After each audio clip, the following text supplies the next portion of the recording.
Recorded live in Balcatta, Western Australia, the Hoon capital of the world, this is Talkin' Power.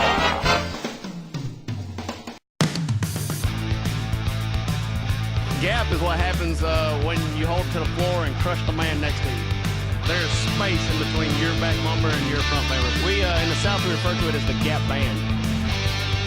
Well, I think, Formula One is for grown-ups.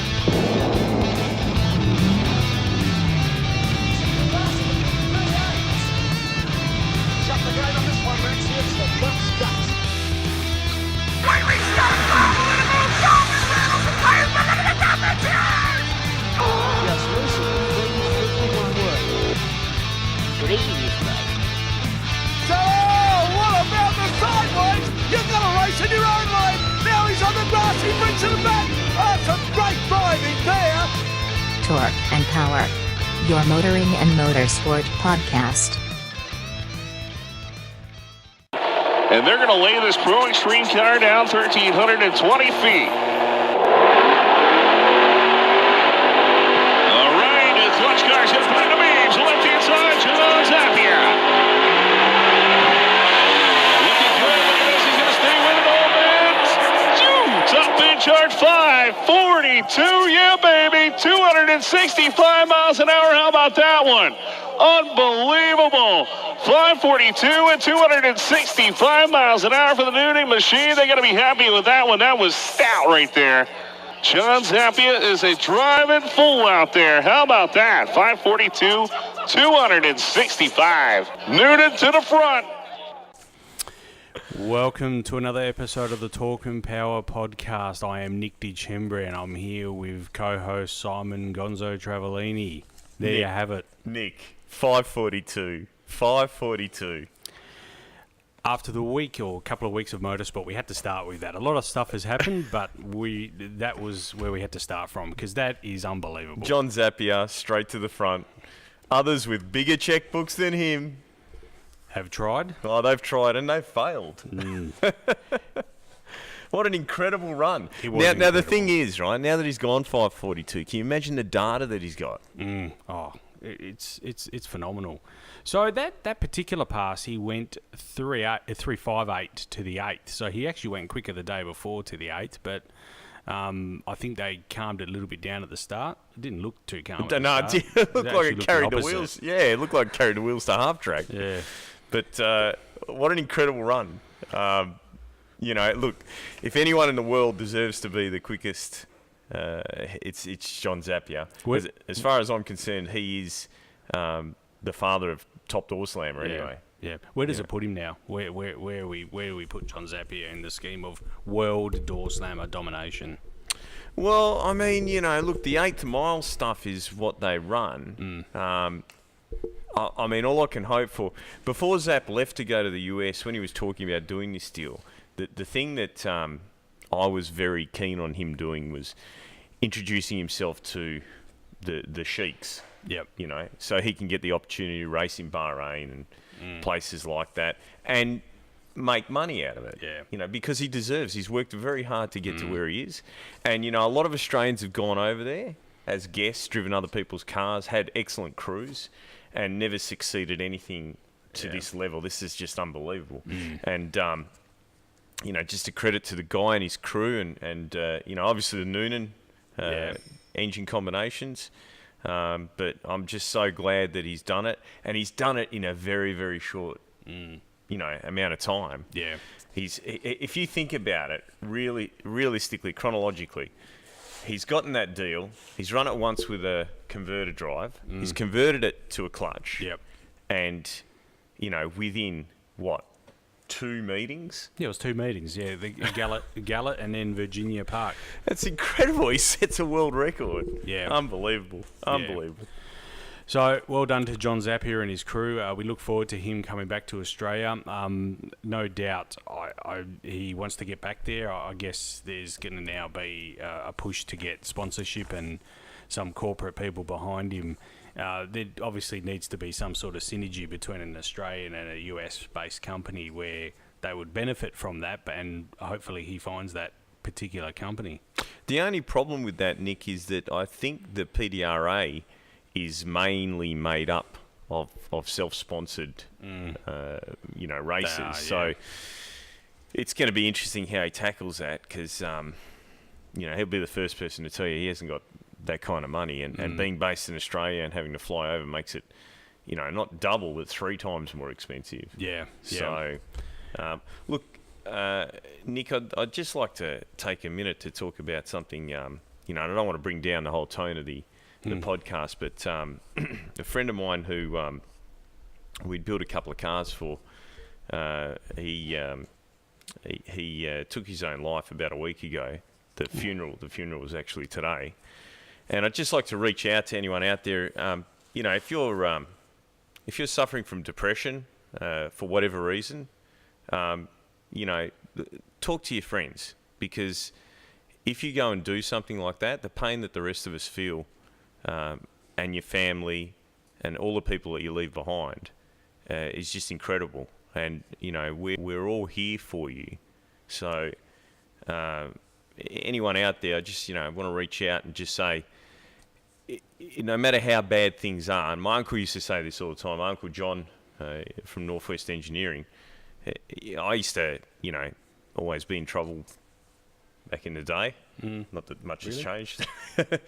And he used to always say to me, no matter how bad things seem, there's always someone else in a worse position. So, if you're suffering from depression, or you've got some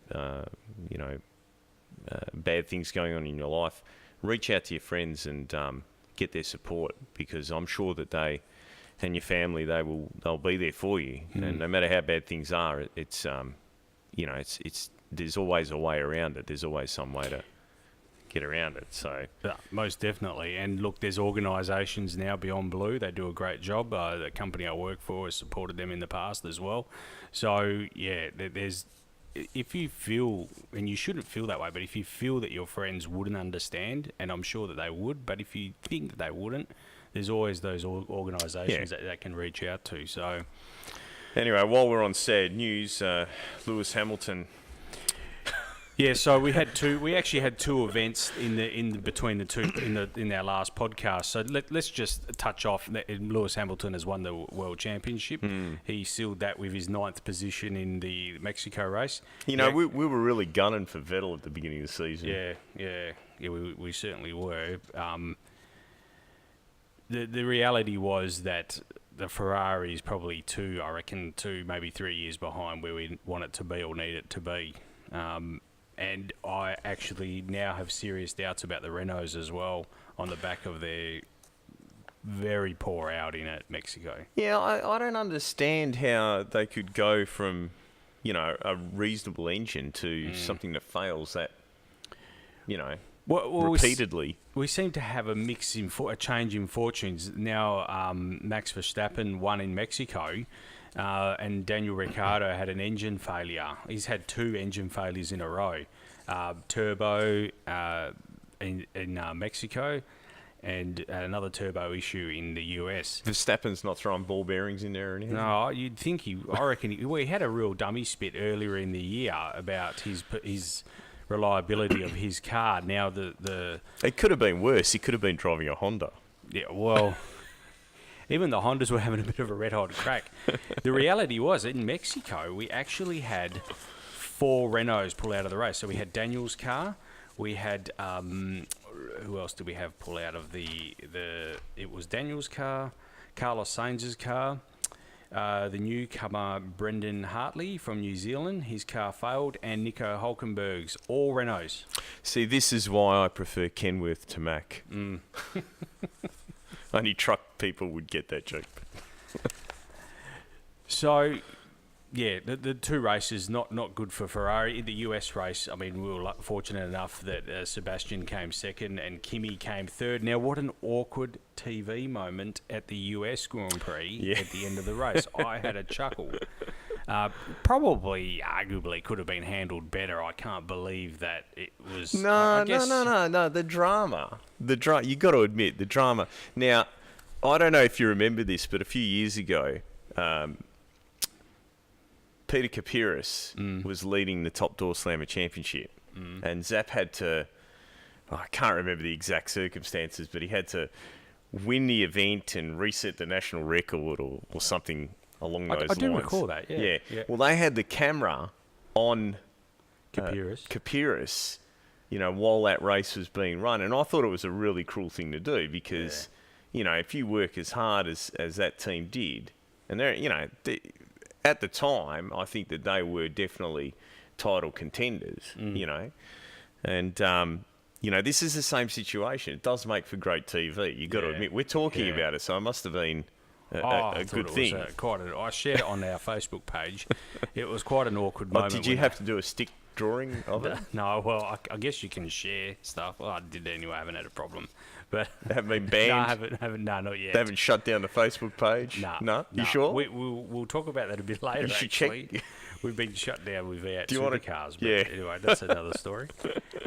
So what I was disappointed was his post-race, not press conference, but interview after the race. He went on to say, look, I don't care what anyone says, the move was illegal. He'd put all four wheels basically pretty much off the road to get by Kimi. That was the Calder Park move, that one? Pretty much. Zapping the grass. And he went on to say, we had a great race, but these stupid decisions, you really killed the sport. It's one idiot steward up there who always makes the decisions against me. At the end of the day, everyone is running wide everywhere. There are no track limits. I really hope the fans didn't like this decision, and hopefully next year they won't come. What a stupid thing to say. Yeah, I know, but who is that one idiot steward? And can we get an interview with him? They did name him. His name, he's actually had death threats, the steward, and Max has since apologised for his words. However, what I was disappointed with, yes, there were other guys going off track, but they were going around the outside. If you go to the inside, you gain an advantage. Yeah. When you go to the outside, yes, you can break the track limit on the outside. No harm, no foul. But when you go to the inside, you cut the corner. Yeah, it's called cutting a corner. So, anyway, but I was really disappointed with that final statement. I hope they don't come next year. We're trying to build the sport in the US. Max? Yeah. Anyway, I mean, do you agree with their social media antics? Do you think that? Did you? I couldn't believe. I had a real chuckle. So we had Lewis at NASA, which didn't really surprise me. Kevin Magnussen hiking the Grand Canyon, that didn't really surprise me. This is one that got me a bit. Bill Clinton and Woody Harrelson having photos with the Sauber team. I don't know what the fit was there. I don't know, were there hot chicks around or? No, there weren't. No. Was there any cigars? You're gonna say that. So, and then we had Daniel in these ridiculous-looking denim overalls with braces. Some random guy attempting to lasso Fernando, who was sitting on a mocked-up bull of hail. Didn't Daniel do something with a tractor pull? Yes, he did. Yeah. In the days leading up as well. Yeah, he was driving a blowing alcohol tractor in a tractor pull. So, then we had Usain Bolt on track drifting with Lewis Hamilton. And then the real surprise for me was this from. Do you know? I didn't even know who Michael Buffer was. Yeah, I do. I'm a big fan. Oh, but I think I can do it better than him. Well, let's just have a listen to him here introduce Daniel Ricciardo. Ladies and gentlemen, it's time to unleash the greatest racing spectacle on the planet. It's time to welcome 20 of the best athletes in the world, the finest drivers about to take charge of their machines and commence battle. From Perth, Australia, a man with a smile as big as his talent, with 5 Grand Prix wins and 27 podium places, a love for barbecue in Austin, Texas, and one of the most unique celebrations in the world of sport. Hold on to your shoes. Here comes Ricky Rocket, the Honey Badger, Daniel Ricciardo!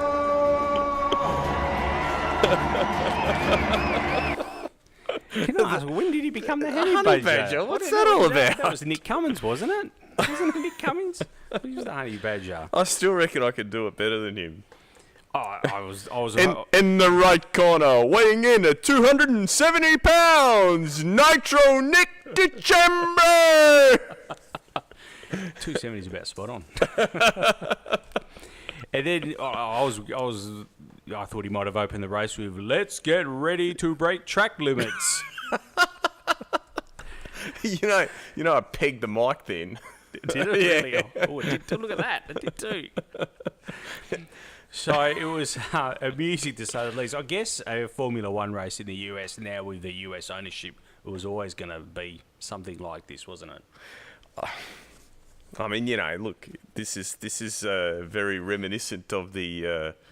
I've got to remember what version of the name. Oh, that's right, Power-Up-A-Loser. That they had on the weekend, where we'll just put on a show with everything there. It's like a buffet of racing. This is a buffet of circuit racing. I don't know. Look, I mean, there is so much for people to do nowadays that motor racing is kind of, I think it's starting to fall by the wayside. And the other side, out of all the motorsports that are around, the reason that the MotoGP keeps on building and building and building is because really you got to be a bit crazy to strap yourself on those things. You know what I mean? Like they're always talking about safety in all these other sports. Like drag racing. 225 mile an hour. You got to have carbon brakes. Blah blah blah. Do you really need brakes? You got a parachute. Yeah. You know what I mean? So I don't know. I guess they've got to do things like this, blow up castles and you know. No, I went to the basketball on Thursday night, and that was awesome. They really put on a good show as well. Did they have a blow-up castle? No, they did. No, they didn't have that. Well, see, they could have a blow-up castle. It could be better. So, well, just out of curiosity, because I'm into sports that require more than one ball. With the basketball, what did they do that appealed so much to you? You know what? To be honest, it was probably because I was so close to court side that was exciting. It was loud. Every time the ball came down, they'd play music. It was quite engaging. Yeah, that whole dun dun dun. Yeah. I think that's a load of bullshit. Oh no! Right? You know what it reminds me of? Going to the casino and standing where the pennies are. Oh yeah. The bloody. You just won the jackpot. I don't think that. But it's actually there is a. I don't know if you know this, but the one-armed bandits, whatever they call what do they call those machines? The pennies. No, they're not pennies. I call them pennies. Yeah, I know. That's why I said it so you'd understand. whatever they're called. The guy who's considered the world, like the godfather of those things, right, is from Australia. Yeah. And a lot of those machines, if not most of them, are actually manufactured here in Victoria, I believe. And he denies it, but it's pretty well known that he has studied that whole thing with the flashing lights and so on and so forth. And what it is that if you make a certain noise when you reward someone, so for example, the ball goes through the hoop, your team is winning, right, and you get that noise. Well, if you do that during the course of the game, okay, and then you do that noise when it doesn't go through the hoop, right, just randomly, you get that feeling of euphoria as if your team is... Oh, okay. Right, that's what they do with the slot machines. Yep. They do exactly that. They'll give you the same, if not similar, noise to when you win randomly to make your brain think that you're winning. So you keep pumping the money into it. Yeah. So you've been suckered into thinking that basketball's good by a very, very simple trick. Yeah, okay. Well, I never thought of it that way, but it was a good night out anyway. You're making me feel bad now. Did you drink? No, I was with the kids. And it was a good night out. Yeah, it was a good night out. It was a good night out. Anyway, moving on to Mexico.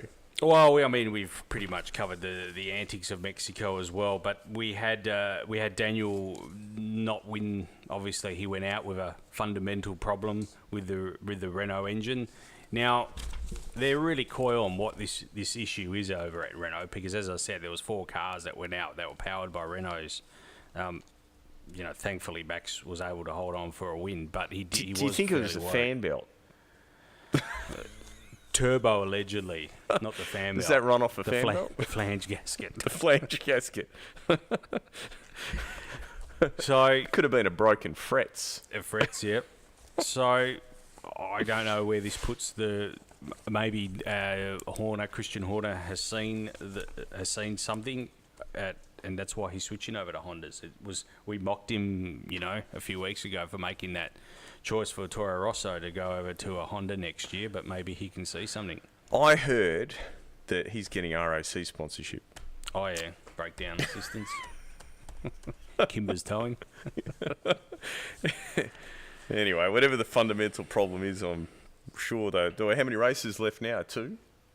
Yeah, so we move on to Brazil, and then after that Abu Dhabi, and then it's done. So Lewis has wrapped it up with 2 races still in the bank.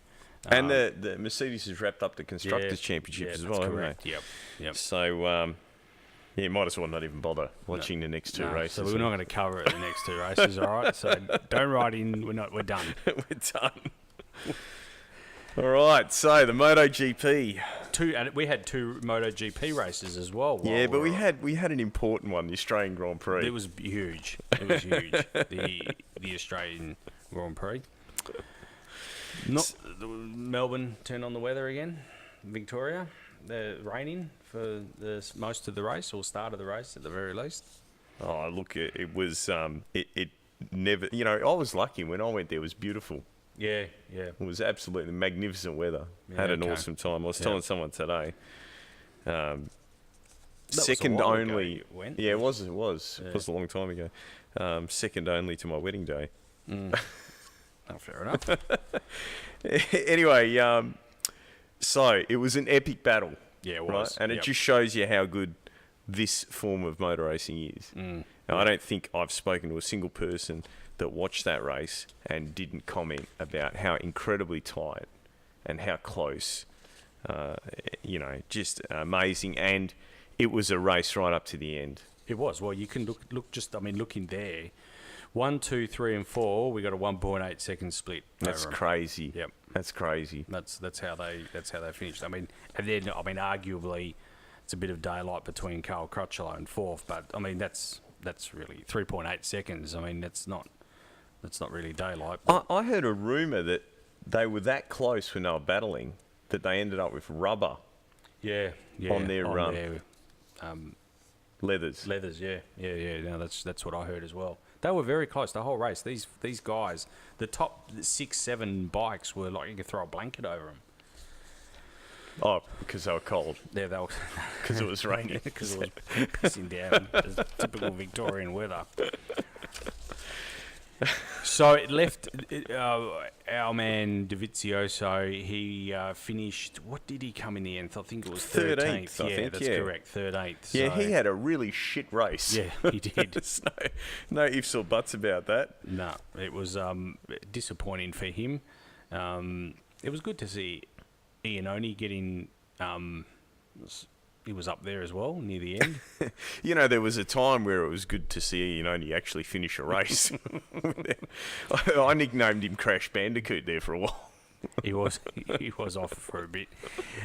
And Zarco as well. An honourable mention to Zarco. He was up there for a considerable amount of time as well. Mate, the honourable mention has got to go. Of course. Yeah, it's got to go to Jack. Yep. Because and we've seen this. This is what I think's really cool too this season.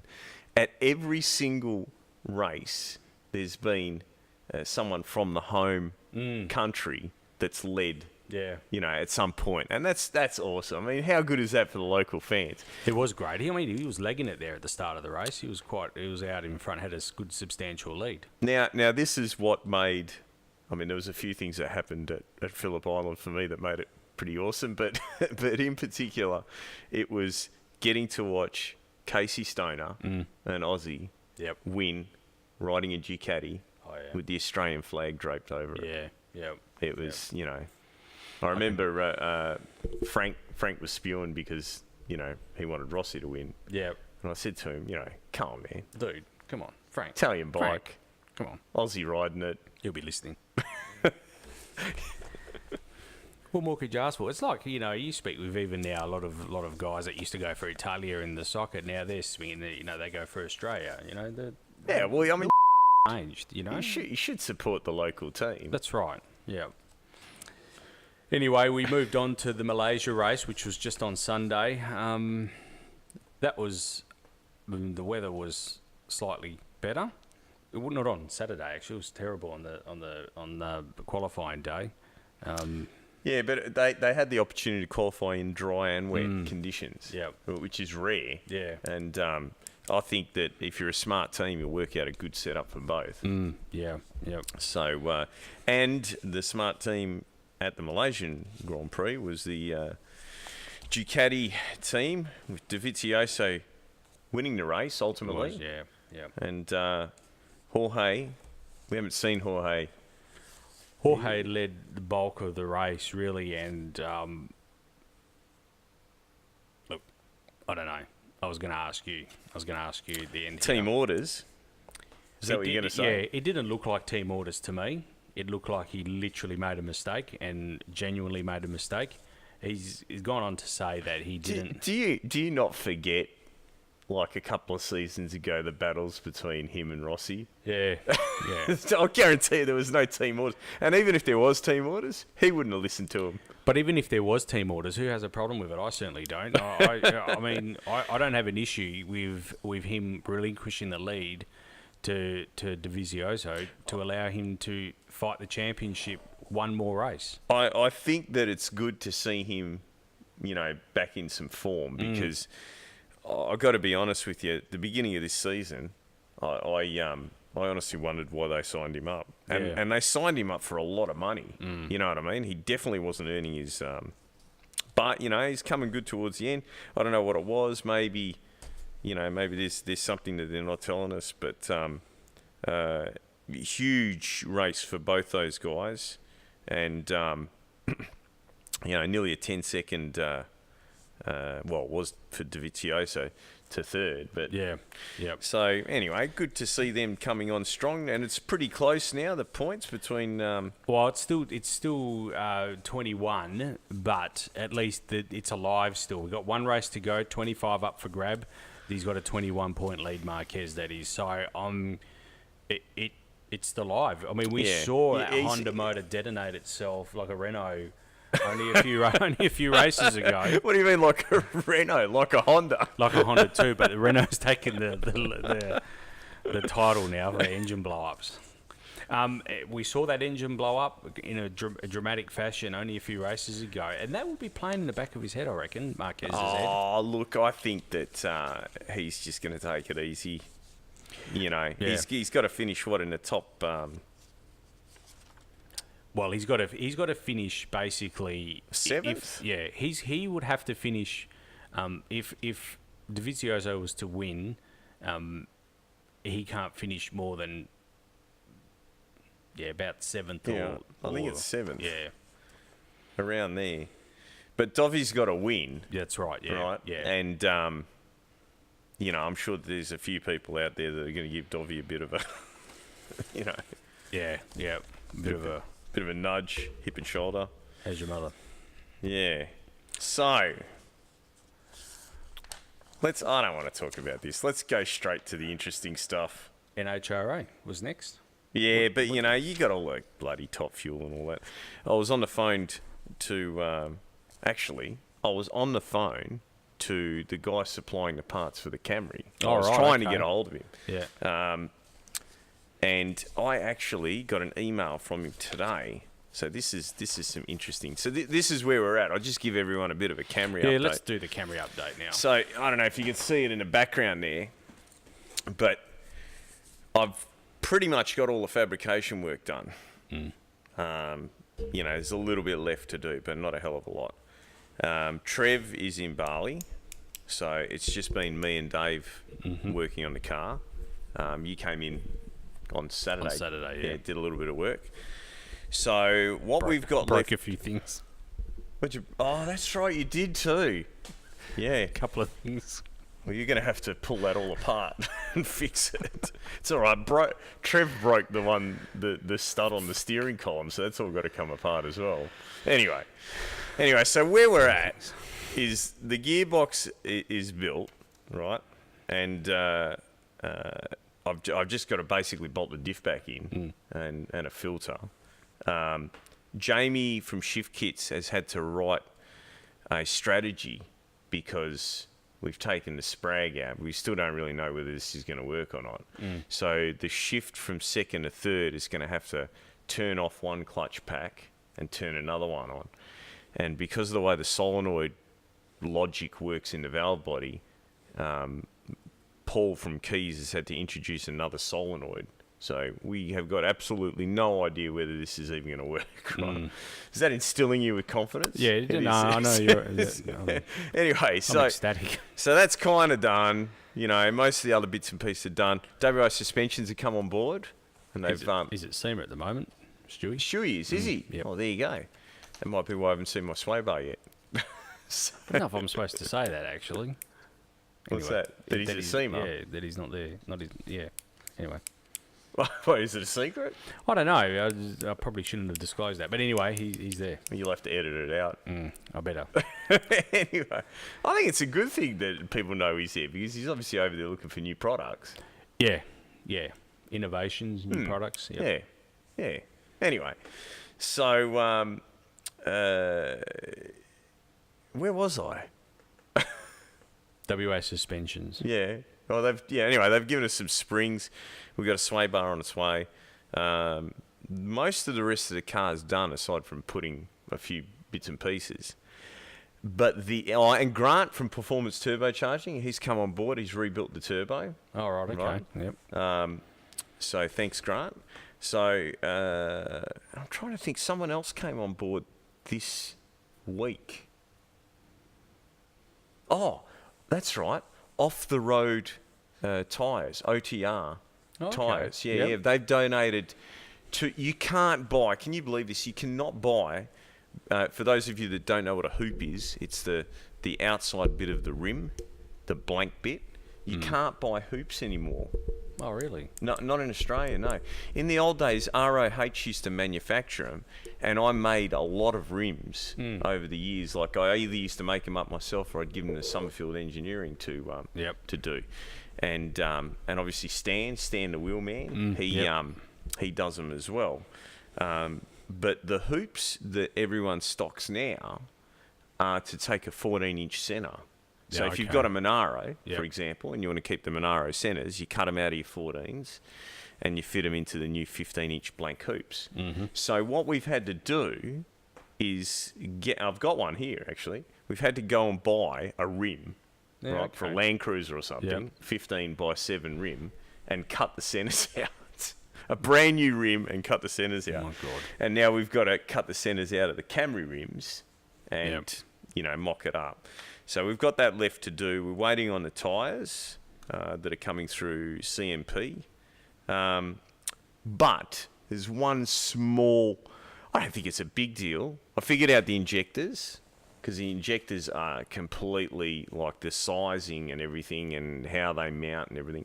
But I come up with a solution. Mick at Overboost gave us a bit of a hand. And Rob at Monster Talk, he also gave us a hand to figure out how we were going to do this, and the boys at MTQ had all the bits. And I spoke to Jamie a little bit. It was a bit of mucking around. I didn't think the injectors would be a problem, right? But the injectors in a Toyota Camry are like completely different to, as everything else is. Anyway, boys at Performance Mods got all the machining done, right? So we have one slight little problem. We don't have the rest of the bits to put the motor together. And it is Tuesday because we record the show on Tuesday. Tuesday the 31st. Halloween. Right. So we have 12 days left to build the engine, fit it. It is Halloween. Yeah. Trick or treat. Yeah, I took the kids earlier before I came here. Did you? Did you get any lollies? Yeah. Freddos. Did you bring any? No. You didn't bring any? I ate a Freddo. Did you? Whose was it? I don't know. Anyway. So we have got 12 days from today to build the engine, finish the gearbox, bolt it together, plumb the fuel system, wire the transmission, which Jamie's going to do that. I have 100% faith in Jamie. I hope that the gearbox works, tune it, and drive across the Nullarbor. And hopefully get it down to the Motorplex beforehand, yeah. And I've also got to build a couple of transmissions in between. I'm just about ready to throw the towel in. But anyway, it's taken a long time for me to get to this part of the story, which is the important part, right? So the problem and the reason why the engine isn't built yet is because all the bolts on these things are torque to yield, right? Now, people are telling me no, they're not, but if they've got an undercut on the shaft, that generally means they're torque to yield, right? So, I ordered some parts from a company called Rat2, right? Because it turns out that something similar to the engine that we're running is what's in the Lotuses. Oh, okay. Yeah. Believe it or not, they use a Camry engine.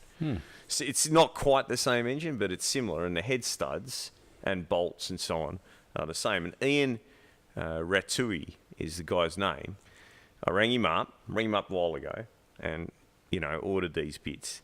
And I haven't been able to get a hold of Ian, right? And I explained to him that I didn't mind paying the extra for the 3-day. They call it UPS Red. It's a 3-day service.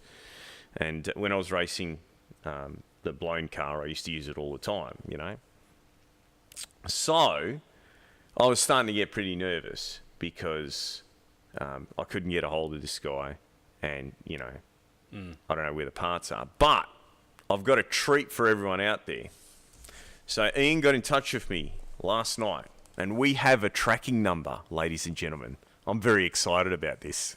So you can all log on to Australia Post or USPS and watch these parts, right? Because basically, if we don't get these parts soon, okay, it's impossible for us to do this. Now, I'd just like to explain. The problem is that the Toyota Camry, do it.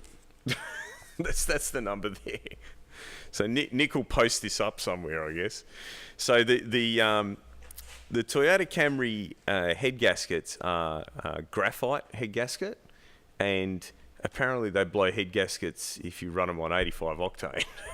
They're that bad. That's why they put NOx sensors in these things from factory, right? Sorry, I've removed my head from the microphone because I'm actually typing in this connote number as we speak. So I need MLSs. You can't buy an MLS, but this guy's got a gasket that apparently will work, and we needed main bolts because, like I said, they're torque to yield, and we needed the head studs, right? I can't try and put boost in the standard engine because guys break them at like 7 or 8 pounds, so I'm wasting my time if I'm going to try and do that. So for all of you out there, the tracking number is C for Charlie, F for Freddy, 6671085558 US. Okay? Now, the USPS site says that it arrived in Melbourne on the 25th, right? Well, here it's saying the 29th. Yeah, exactly. The Australia Post tracking site, because you can use the same number on both sites, says that it arrived on the 29th. Now, I don't know which one's right, but I know that whenever I've gotten anything via USPS, it ends up in Melbourne. Yeah. And then they send it via road. Yeah. I didn't want to say it on air, but it seems so you're true. saying it. It's true. This is a week away. You're not getting that till probably the 7th of November. So, Scotty, I don't know if we're going to make it. That's legit. My pause in silence is I'm looking at this Sunday, the 29th of October. Everyone out there's got the tracking number. Can we do like Santa at Christmas time, like they do that tracking where he comes down from the North Pole? We'll do that on our I don't know. Power Can you page. do that? Everyone can, because everyone's asking me, "Are you going to get the Camry done?" And I said, "I really don't know." Well, this is where we're at with it. So, I'm going to keep going. I'm going to keep going right up to the death knock, and in amongst this on the 6th, it's my wife's 40th. Well, you got to celebrate that. Oh yeah, we're definitely. I'm having. You're having the day off. Day off, definitely. Okay, yeah, you are allowed to have the day off. I'm having the day off, right? So, look, regardless, if we don't make it to drag challenge. Now I've got some drag challenge news.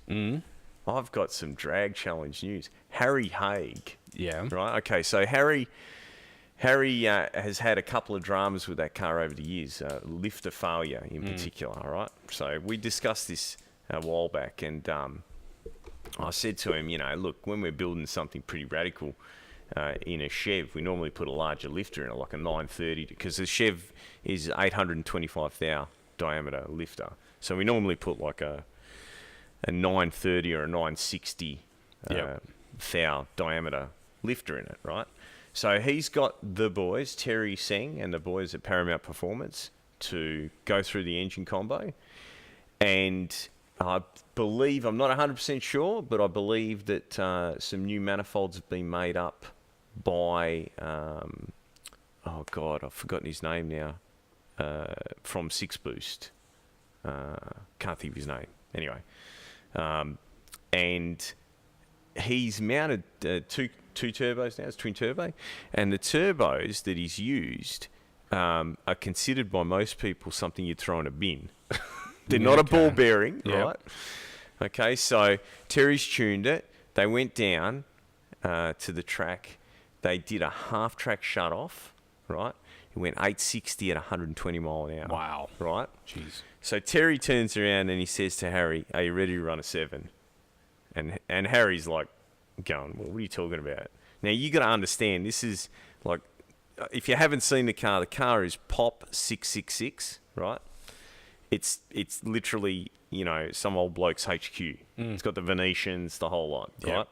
It's hardly a, fully developed race car. And Harry has a tendency of his cars that between race meetings, they just go in the shed and gather dust. And that thing really only comes out around drag challenge time, Yep.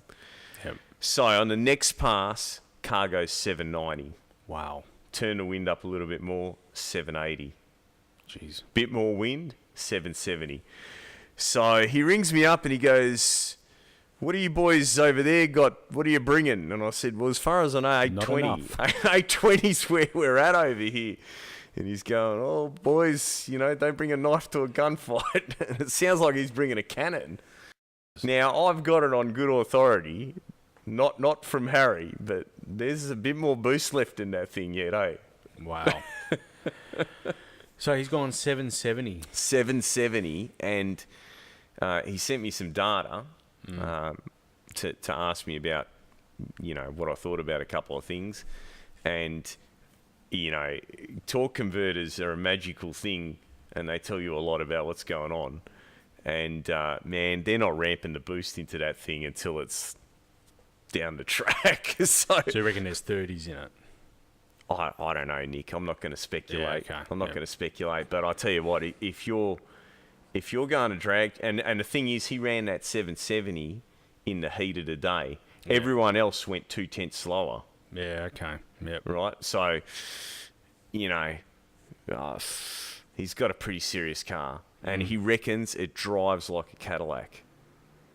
But they've put a little wing on it. It's tiny. The wing's tiny. Yeah. He reckons you can let go of the steering, and it just goes. Now, I reckon that he is a deserving winner if he does. Most definitely. Yeah. Because he's been an awesome ambassador for Australia with Drag Week in the US. They all love him over there, and he's brought the Australian name.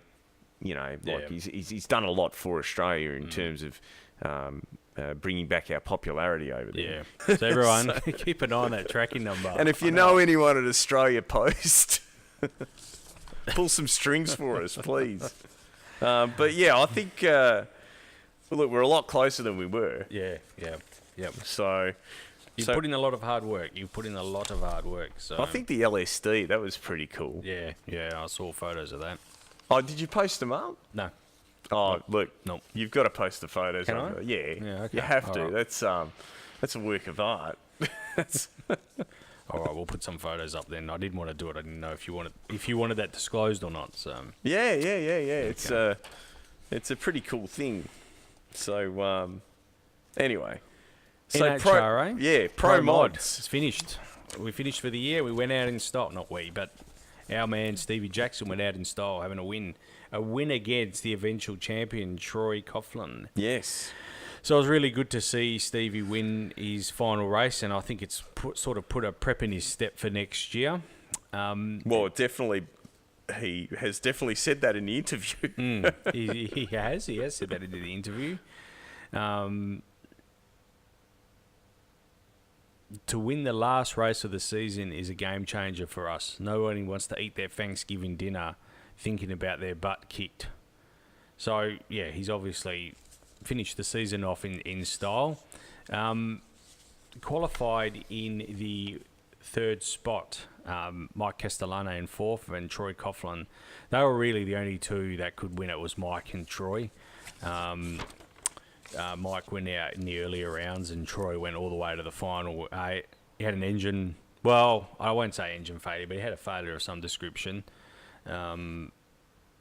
And one of the sad things, Eric Latino had a big crash in qualifying. He was okay, but the car was a mess. Some good news in Pro Mod. They've announced E3 Spark Plugs as a joint series name sponsor for Pro Mod next year. So the calendar's out. Now, we have some breaking news today. So, we hinted at it a couple of weeks ago that it looked like there was going to be an overlap with, it was going to be the Texas NHRA Fall Nationals was going to fall on the same weekend as No Mercy 9. The Duck, you called it. You actually said it. Yeah. It would change. Of course he's going to change it. He has. He's brought No Mercy 9 forward to the 27th to the 30th of September. I don't think he had a choice. Really. But has he resolved his issues with Stevie Jackson? No, probably not. I don't think it's about the cars. I think it's about the tuners having the ability to have the tuners there. A lot of these guys that tune these Pro Mod cars are tied up doing that and not able to come if there was a conflict of weekends. They weren't able to attend. So he's called it. And you called it. I didn't think he would. I would have thought he's the sort of guy that sticks to his guns. But nah. Look, yeah, I mean Stevie Jackson has always brought a crowd. Yeah, right. Yep. If he's committed to Pro Mod, he's committed to Pro Mod. Yeah. You know what I mean? So, yeah, I don't know. You think it's the tuners? I thought it was. Yeah. Maybe. Anyway, I mean, they seem to be able to, Billy Stockland, he gets around. He does, yeah. He tunes just about everything, even next door neighbour's car. Pro Stock also announced this today as well. They'll have 16 car fields for the entire season. There was talk that they might drop down to 8. They're sticking with 16 for the entire season. Has Pro Stock got future, Nick? No, not in my eyes. I don't. But I've never been a huge fan of it myself. Even when I don't see where it's going. Yeah. You know. But yeah, look. I mean, they're persisting with it. Obviously, there's going to be a number of teams that. Well, I know Alan Johnson is obviously leaving. Elite Motorsports had a season they'd probably want to forget as well. And it looks like I don't know if Greg will win it. I think he'll hold on to win the championship, that is. The only thing that might, Bo Butner might have a chance. So, but yeah, it's been a lacklustre season. Summit team hasn't been that far in front for a long time. No, that's right. Yeah. So it's good. I'm a big fan of Greg Anderson. Yep. And Bo's from the same stable, I understand, as well. So the top 3 cars there are from the same KB Racing. KB Racing, yeah, that's right. They're obviously... So this is the thing. We discussed this a while back about the EFI. And I think the NHRA went about it the wrong way. They should have run them concurrently. So you could run the Carbies or the EFI. But obviously they've gotten on top of the E5 program a lot faster than the other teams. Yeah. I know supercars not your favourite subject. We'll just briefly touch on the Gold Coast 600. Good day for the Fords, the Saturday and the Sunday. The Saturday was a terrible day for weather. It was shocking. Why do they have enduro events after Bathurst? It's part of the Enduro Cup. So there's Sandown 500, there's Bathurst, and then this is the last of the Enduro Cup races. So Shouldn't they have Bathurst as the last one? I would think so as well, but the timing of Bathurst doesn't allow this race to be before it. And I think this Gold Coast race for the Queenslanders as well has sort of replaced the Indy cars. And yeah, I don't get that. Yeah. I don't, the Indy cars is... Indy cars. Indy cars. Yep. Completely different. V8 No, I hear supercars I are hear. Grocery getters. Yeah. Anyway, Chaz Mostert and Steve Owen bounced back. They even got caught up with their own teammate in Mark Winterbottom in the pit. Mark Winterbottom got released obviously too early and gave old Chaz a whack in the pit, and Mark got penalised for that later in the race. Anyway, so Chaz went on to win that race. The day after was interesting. Scott McLaughlin actually qualified in 13th, and they thought he was down and out, but he managed to fight back and get up to the lead and won over Jamie Whincup and Paul Dumbrell. That's incredible. Yeah, it was a great drive, and literally got home with a cup full of petrol. Had to push it to victory lane. They ran out of fuel. Oh, wow. Yeah, pushed it to victory lane. So the engineers did their job on that one. They certainly did. Interesting news today, just came out today, Alex Rouleau. I'm not sure what's happening over there. He hasn't got a ride for the last 2 rounds. So he's contracted still, but at the moment there's a contract, obviously a dispute, and they have not made arrangements for him to go to New Zealand. So as we know, Lucas Dumbrell Motorsport, next year they're going to afford. They're leasing, or whatever the deal you want to call it is, with PRA. It'll be a Falcon, and it is understood that Alex will not be part of that.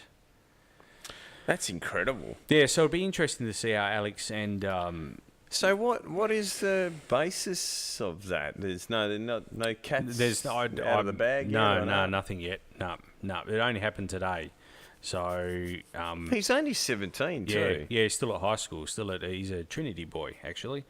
So he's still at school, and their management advised that he's still going to New Zealand, but the team haven't made arrangements for him to drive the car over there. So we'll have to watch that one play out. Is it? You reckon it's got something to do with the buy-in? I think it has, yes. There is a suggestion that the buy-in from Phil Mundy has changed something, but he doesn't like Rouleau. I don't know if it's that. I really couldn't tell you. Alex probably hasn't had the best year. It'd probably be a year he'd rather forget, I guess. Yeah, but he's 17. Yeah, he's only a young kid. You know what I mean? Like, he's got a long way to go. He got caught up with Winterbottom in a few races ago, and I didn't really appreciate Winterbottom's handling of the situation. And I'm a big Winterbottom fan, but I think he was a bit hard on Alex at the time. I think it'll be interesting to see how it plays out. We'll know anyway by the New Zealand race how that one goes. Now, we touched on SEMA. SEMA's huge. I'd love to go there one year, actually. Number of cars being debuted. The one that really caught my eye was Kia. Kia have teamed up with West Coast Customs. You know that TV show, Street Customs or whatever they're called. They're releasing a Bog My Ride, I think it was called, wasn't it? That's what it was called. It wasn't the best show for There's a lot quality. of bog in America, eh? They use a lot of bog. Bondo. Is that what they call it? Yeah, Bondo. Yeah. The Kia have teamed up West Coast Customs. You know what, Nick? Thinking about it now, I think they bog the whole side of the cars, and then they've got like a speed file that's the whole length of the car, and they just square it off. Oh, maybe there's no metal under there. Who make knows? the whole thing out of bog and just carve it. I do agree with you. I watched that show, not religiously, but I watched a few episodes and I didn't quite agree. Pit My Ride? No, it was even that one, the Street Customs or something it was called. It was West Coast Customs as well. No, the one that used to get me was, and I'm a big fan of Chip Foose. Yeah. But overhauling. Yeah. How could you possibly do that in 2 or 3 days? Or, Yep. You know what I mean? Like, that bog would sink back so bad. It's crazy. Yeah. Yep.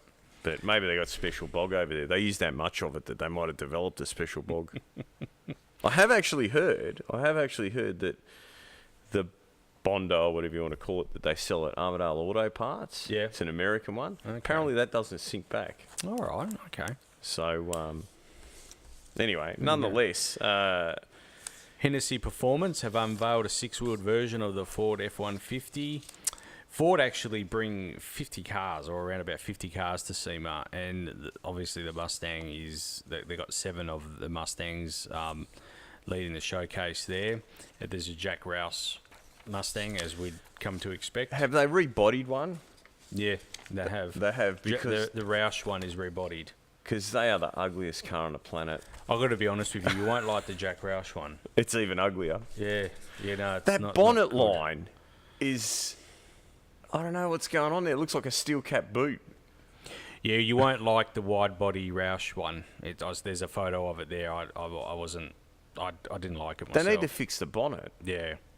The bonnet needs to sort of come down instead of go up. Up, it goes up, doesn't it? And then, yeah. That's what happens when you try and stick a Mondeo front end on a sports car. Yeah, that's what what is it? The world. It's the world face. Well, that's what Mondeo means. Yeah, world. Yeah, but it's their world. What I meant to say is, like, the Mondeo, the Escape, all of those cars, the Falcon, now the Mustang, all have that same face. What, like they drove into a brick wall? The Falcon's not bad. The FGX was alright. Yeah, you know what? It was the best of yeah. the And worst. it sucks that We're not the building FG, right, and the bloody VF, two best Australian cars ever built, and they're the last ones. Yeah, yep. It sucks. Really, does. really sucks. Anyway. Chevrolet released a partnership with Hot Wheels. I actually saw that one today come through. That was not too bad. I didn't mind the Camaro. It looked quite good, that one. Ring Brothers have also released a number of cars. They got a Hellcat, 6.2 litre supercharged V8. They've also got an AMC car that they're releasing as well. That looked kind of pretty spun out, actually. The Javelin was a pretty good-looking car to start with. Yeah. But, I mean, are they doing this just because they want to do something different? I think so. I mean, the Ring Brothers are pretty well known for doing different stuff, and they're the real top end of customisation over there. Big dollar. And it's actually got an AMC engine in it. Yep. Wow. The No, hang on. It interesting- says a Hellcat engine. No, that's there. There's a Hellcat, and then there's 3 cars that they're bringing. Yeah, there right, as yeah. well. Yeah. The interesting one that I saw was Speedcore are debuting a carbon fibre Dodge Demon. So we talked about the Dodge Demon about 8 or 9, 10 episodes ago. Yeah, but there seems to be a lot of carbon happening at this SEMA. But this will be the first carbon kit for the Dodge Demon. So they're shedding a fair bit of weight from this car. Did you watch the Grand Tour? I did, yeah. No, I didn't watch it last week, but So did you see the one where they've got... Yeah, I did see that one, actually. The Hellcat? Yeah. And two truckloads of tyres. How the hell did watch that one. I did see that How one. do they get permission to do donuts at Italian landmarks and... It blows you away. The money that they must put into that show, and Amazon owns it, eh? yeah, Amazon, yeah. The council approvals they need to get. I mean, I suppose when you Amazing. look at it that way, it wouldn't be that hard. Yeah. Come on, compare. Hey, lire, hey. 1,000 lire, 3 mil. So, yeah, and BMW, they had a swag of new cars as well that they're debuting there. So. Mate, sorry to cut you off Yeah. there, but this 30th anniversary M3, I'm very keen to see this. You're getting one? No, okay. but funnily enough, I've got a customer who wants me to tub a genuine E30 M3. I said to him, bro, you know how much this car's worth? So he's got I think it's what they call an M54, 3.3 litre, I think. And apparently, this is a perf car, right? He got the motor built over in Sweden or somewhere. 1,000 horsepower. Jeez. Yeah. Yeah. So I did a bit of research on the M54 a few years ago, because when I started mucking around with these Beamers, I just thought they were a really cool car, and they go really good naturally aspirated. I thought, I wonder what it'd go like with boost, And as you know, we did that transmission conversion just recently on that 5 Series, which has basically got a standard engine with the GD35 on it, and the head gasket's still in it. So there is a version of the M54 was built for the American market with an iron block, right? Yeah, okay. And you can load some, like it's a pretty bulletproof, bottom end. So I'm keen to see what they've built. Do you know if it's a V8 or if it's a boosted 6? No, I don't know. No details out yet. No. It would be probably by now, because most of these cars were being debuted today. Well, Okay. Yep. It's last night and this morning, actually. I got up early this morning and watched. And if you go to nhra.com, and I'm sure you can get a feed from elsewhere, but I got mine from there. The new cars were debuted on nhra.com. There's a live feed from SEMA. There's a lot of music in there as well. The other one is Hyundai. Yeah. Right now, no one's taking Hyundai serious in this country, in this state, right? Except for the WA police. Yep. They've got their fleet of Hyundais. Have they? Yep. No, I've seen them. I didn't even realise. I thought they were cruising around in, what's that one? Kluger. Toyota Kluger. No. They've got the Hyundai. I've got to get this right. What are they called? They're a V6 rear-wheel drive. Oh, the one that's not branded Hyundai. It's branded Genesis. It's a Hyundai. It's a Yeah, Hyundai I know, Genesis. but that car has no branding of Hyundai on it. That's probably because the police didn't want to be, known as driving around in I'll be honest with you. I've actually been in one of those. Beautiful car. Yeah, beautiful they're car. a good car. They're available in America with a V8. Yeah. Okay. Yeah. No, I was surprised. Might have to edit that out, actually. If some people hear me say Hyundai was a beautiful car, I'll lose some respect. You're going to lose some listeners. But it was a magnificent car. It's a big car too, isn't it? It's huge. Yeah. It's huge. Yeah. It's bigger. It's definitely, mate, Hyundai's come a long way. I had the opportunity a few years ago to get some sponsorship from Hyundai. And... they were going to give us some engines, the V8 Genesis engines. But so are you dinkum about that? Police are using Genesis? Yeah, that's what they've got. Because none of the techniques that they've learnt, over the last 100 years, I guess, are going to work with the front wheel drives. Of course. And this is the sad part about what's happening with this motor industry in this country, because the police have got to drive Hyundais. It is. That shocked me, to be honest. But I can understand the logic.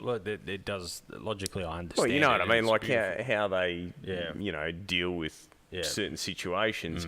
It's going to be completely different in a rear-wheel drive car versus a front-wheel drive car. And you've seen how much drama we've had just trying to get that thing to hook up. Yeah.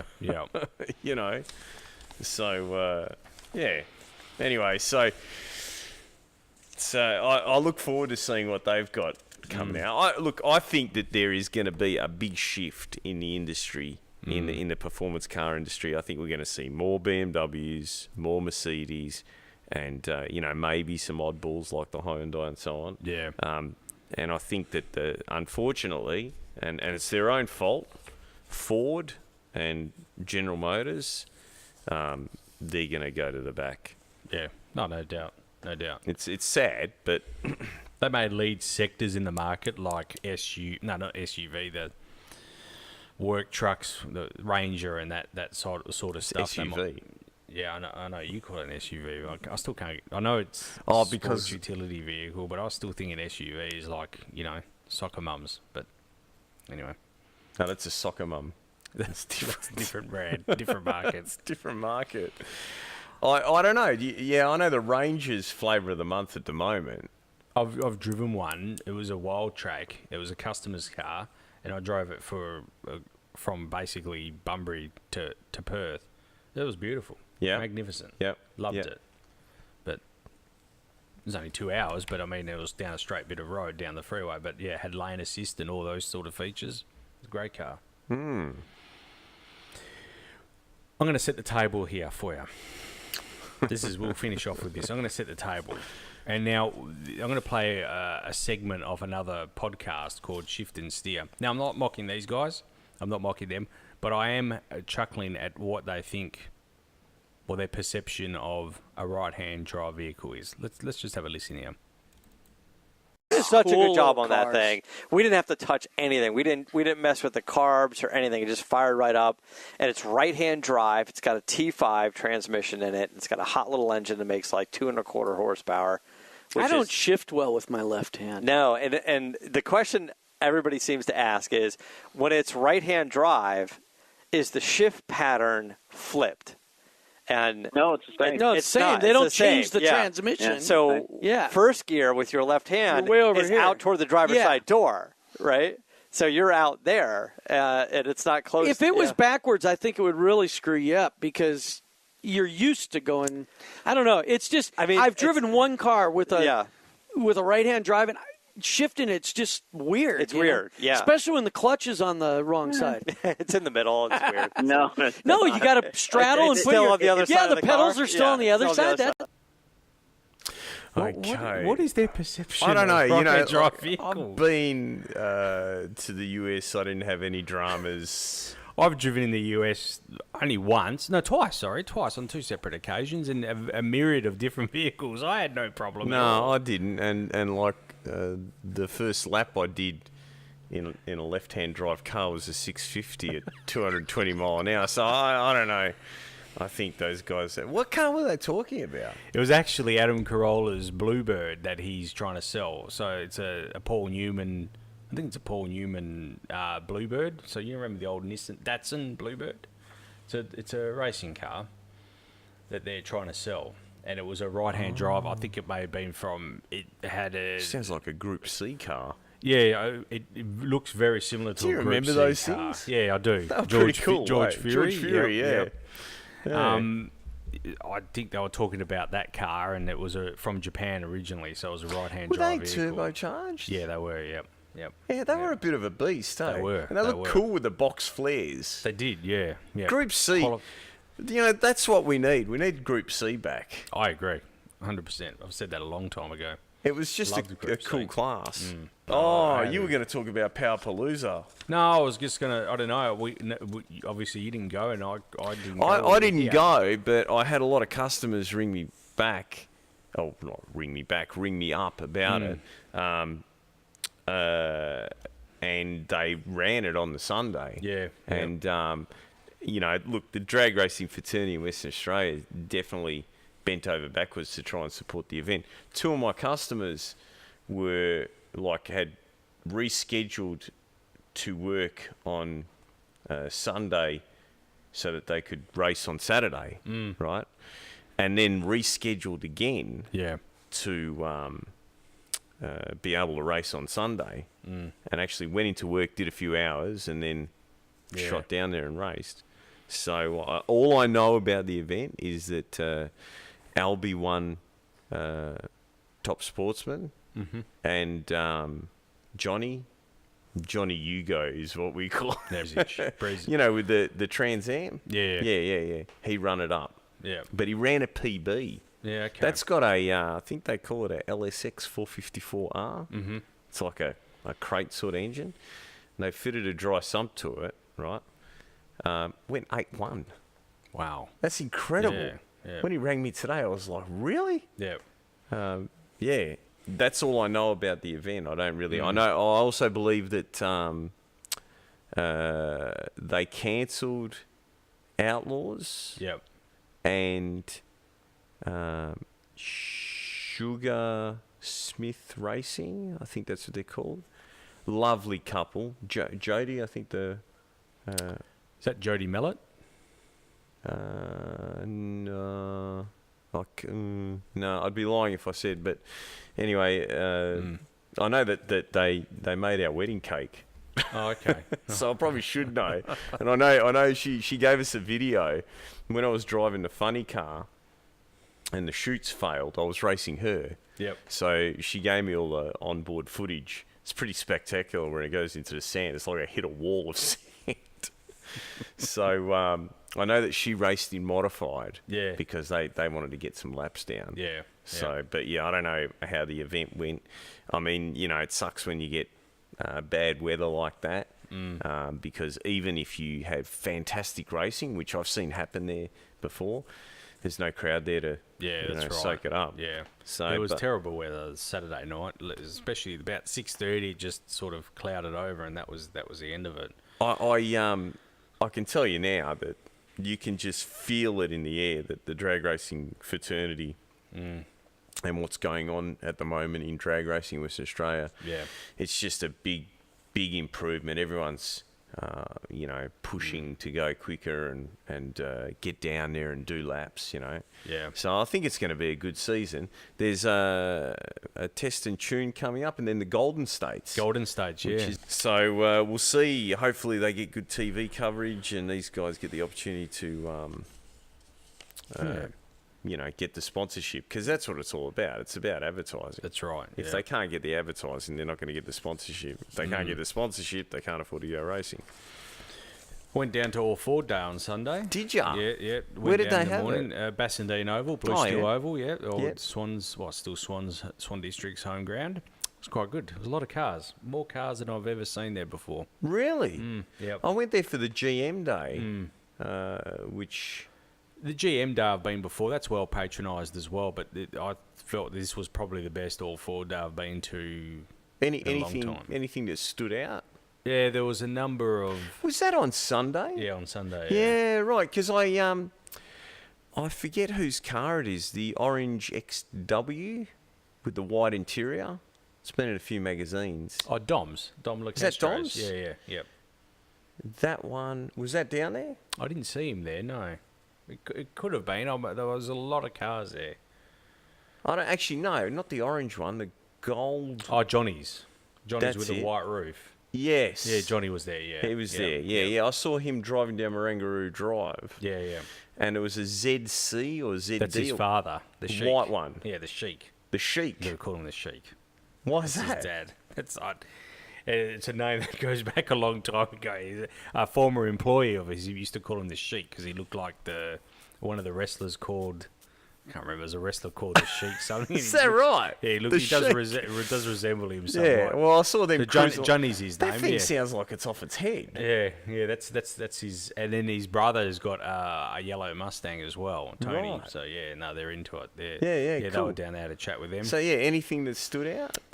There was a '66 Galaxy 2-door that was quite nice down there that I took a liking to. Yeah. Yeah. That XW's got bead locks on it too. Yeah, that's correct. Yeah. Because I remember thinking, what the? Yeah. No, that's the guy that's detailing the Camry. There you go. Yeah. There you go. Benzine's detailing. Mate, that thing sounds off its nut. Yeah, it's got a new power plant. He put in about a year ago. So yeah, he's just really crazy. Yep. Looks tough as with the bead locks and the radials. Yeah. All right, we will. Anything else? No, just keep an eye on that tracking number. You've got the tracking number. I've got it now as well, so no, that'll be good. I don't think there's, look, I really hope we make it, but I'm just about ready to chuck the towel in. I got it. It's been a hell of a week, with everything that's happened. And it was just ridiculously busy the last couple of weeks. Yeah. To add to that, so I hope we make it. But I'm at the point now that I'm so burnt out because I've just put in so many hours. I really kind of just wish it was over and done with, and I could say, oh well, we didn't make it. But I just think with that, if that's leaving Melbourne on the 29th, which was in essence leaving Melbourne yesterday. it wouldn't have left on a Sunday, and it's coming by road. I don't think that's left Melbourne. Yeah. It says it's in Melbourne on the 29th. Arrived. See? Shit. Arrived on the 29th. Sorry about that. I'll have to edit that. Arrived at facility and destination 3:30 on Sunday. So yeah, all right, and that's what it says. But the USPS one says it left Melbourne on the 25th. Because Ian was going, it's in the US, it's in Australia. What are you talking about? It's been there for days. Yes, it has. It's only 3,600 kilometres away. Anyway, all right. So there was one other thing I wanted to say, and now I've forgotten. I got sidetracked there with the parts. That's right. I was going to ring Scott tonight. Yep. I had sort of planned this out. I was going to call him earlier on the day. But then, I got the email and thought, well, we're still in with a chance. Yeah. Yep. Dave said it the other day. Well, it's not like you haven't done something stupid like this before. So you never know. We might still make it. I'm still confident. Yeah.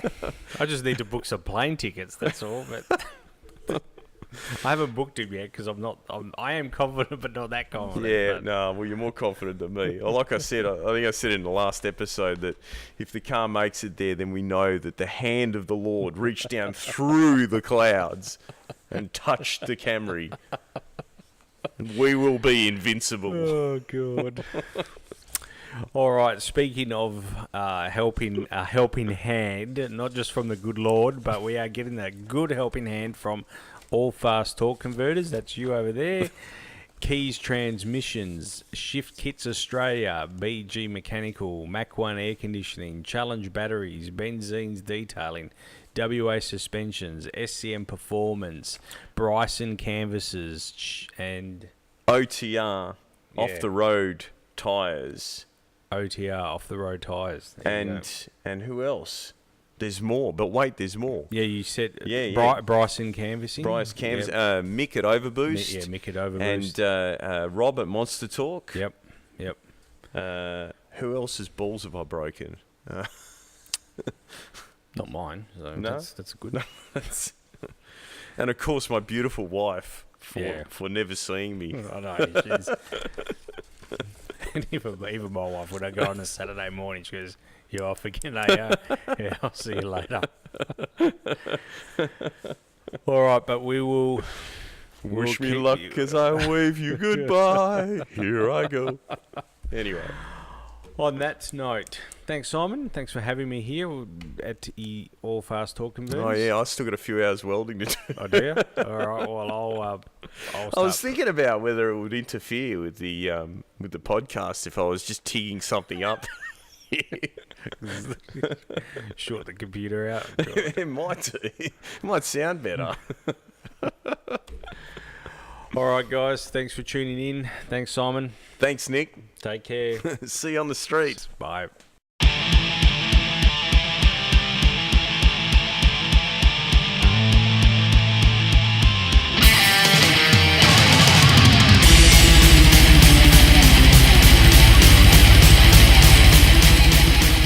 Talk and Power stresses all characters and events on this podcast, even those based on real people, are entirely fictional.